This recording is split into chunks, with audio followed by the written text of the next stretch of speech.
तो अभी हम लोग देखेंगे equation of motion by graphical representation.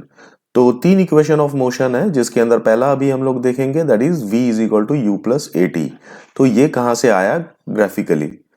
तो इस केस में हम लोगों को कंसिडर करना पड़ेगा that the object is moving at a velocity u। Initial velocity जो है उसका u है जो कि यहाँ पे a पॉइंट पे रिप्रेजेंट किया हुआ है और इस ग्राफ के हिसाब से वो 30 है बट हम लोग इसका न्यूमेरिकल वैल्यूज नहीं लेंगे, हम लोग उसको u ही लेंगे और एक्सिलरेट करता हुआ वो ग्रेजुअली उसका वेलोसिटी चेंज होगा and it will reach at b which is v metre per second और फाइनली उसका velocity v metre per second हो जा रहा है। ग्राफ में यहाँ पे ये अराउंड 80 मीटर पर सेकेंड दिखा रहा है but will take it as v। और कितना टाइम लग रहा है उसको वो कंप्लीट करने में, it is taking suppose t time. ये जो OC है वो जो है t टाइम ले रहा है, यहाँ पे वो 6 दिखाई पड़ रहा है but will take time t। अब अगर हम देखें तो acceleration in this velocity time graph is the slope of this line. So this slope gives you the acceleration. तो ये स्लोप कैसे आएगा, हम लोगों को पता है slope is what that is perpendicular upon base.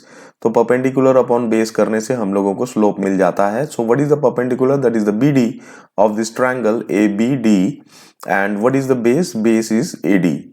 तो BD जो है that is also equal to BC। ये जो टोटल है BC माइनस CD करने से हम लोगों को BD आएगा। तो BC is what, BC is basically your velocity. तो that is the final velocity that is given by BC। तो यहाँ पे हम लोग V लिख देंगे and CD is your initial velocity.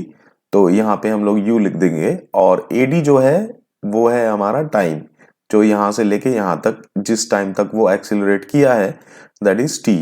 तो a is equal to v minus you by t and इस t को अगर हम यहाँ पे ले जाके a के साथ मल्टीप्लाई करेंगे तो लेफ्ट हैंड साइड में बन जाता है at and this is v minus u is equal to at।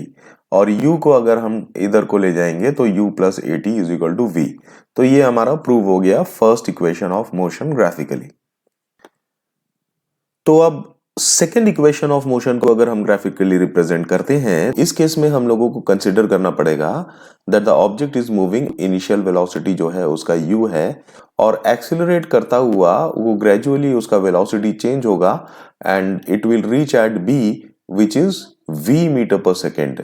तो इस केस में अगर हम देखें तो क्या होगा हमारा, what would be the distance covered by that object। तो distance covered by that object is given by the area under the curve। तो ये जो टोटल एरिया है इस कर्व के अंदर, this total area will give you the distance. तो ये टोटल एरिया निकालेंगे कैसे, वो एरिया निकालने के लिए हमें ये जो ट्रायंगल है इस ट्रायंगल का एरिया पहले निकालना पड़ेगा और उसके बाद हम इस रेक्टेंगल पार्ट जो है इसका एरिया निकालेंगे, जो निकालने के बाद हम लोगों को ये पूरा कर्व का एरिया हम लोगों को मिल जाएगा। तो वो करने के लिए क्या होगा, the area of the triangular region BAD, इसको निकालने के लिए हम लोग half of base into height का फॉर्मूला लगा सकते हैं। तो what is base, base is AD and height कितना है, height is BD। So half of AD into BD will give you the area of the triangle and the area of this rectangle ये कहाँ से आएगा, ये आएगा हमारा length into breadth करने से। तो that is AD into CD करेंगे तो ये आ जाएगा। इस केस में अगर हम ये AD और BD इन सब का वैल्यूज अगर हम यहाँ पे डालते चले जाएं, so that is what is AD, AD is your this thing, this is your time taken. So AD is T and what is BD? BD is V, मतलब BC minus CD will be BD. BC is V and CD is U, तो V minus U यहाँ पे डल जाएगा। AD is T, this OC and AD are same and what is CD? CD is U। तो ये हमारा formula यहाँ पे आ गया राइट हैंड साइड में। So this is half of AT square plus UT। Now AT square कहाँ से आया, ये जो v माइनस यू है ये क्या है हमारा, a is equal to v minus you by t होता है एंड v माइनस यू जो है उसको मैं क्या लिख सकता हूं, AT लिख सकता हूं। तो ऑलरेडी यहाँ पे हाफ ऑफ t था, AT और आ जाएगा तो क्या हो जाएगा half of AT square and UT। तो ये हो जाएगा UT plus half of AT square and that is area under the curve is your distance travelled. So this S is equal to UT plus half of AT square, यहाँ पे हमारा ये prove हो जाता है। Second equation. अब हम चलते हैं आगे थर्ड इक्वेशन ऑफ मोशन, जो कि ये है। इसके अंदर क्या है हमारा third equation of the motion is v square minus u square is equal to 2as।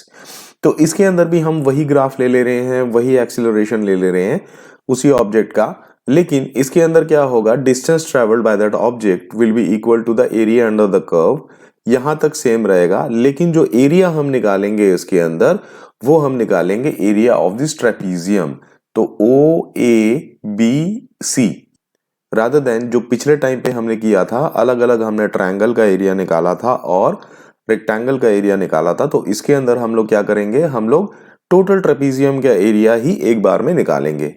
तो इसके अंदर क्या होगा, ट्रेपीजियम का एरिया क्या होता है, sum of the what parallel sides into half of the distance between them। तो OA is one parallel side and BC is the another parallel side and OC is the distance between them, perpendicular distance divided by 2। So OA is what, OA is U initial velocity and BC is what, BC is the final velocity into OC is T divided by 2। और इसमें अगर हम देखें तो ये हमारा क्या है, v माइनस यू जो है by T is equal to A होता है। So t is equal to V minus you by A होगा। तो अगर मैं t को वहां ले जाऊं तो ये v माइनस यू बाई ए होता है t। तो इस t की जगह मैं v माइनस यू बाई ए डाल सकता हूं। तो यहाँ पे v plus you by two था, इंटू t की जगह v माइनस यू बाई ए डाल दिया। तो ये आ गया हमारा राइट हैंड साइड में ये वैल्यू। तो अब ये जो है s हमारा क्या आया, this v plus u into v minus u is equal to v square minus u square. और ये जो 2a है, अगर ये s के साथ जाके इधर मल्टीप्लाई हो जाता है तो it becomes 2as। So now the equation has formed 2as is equal to v square minus u square. तो ये हमारा थर्ड इक्वेशन भी प्रूव हो जाता है।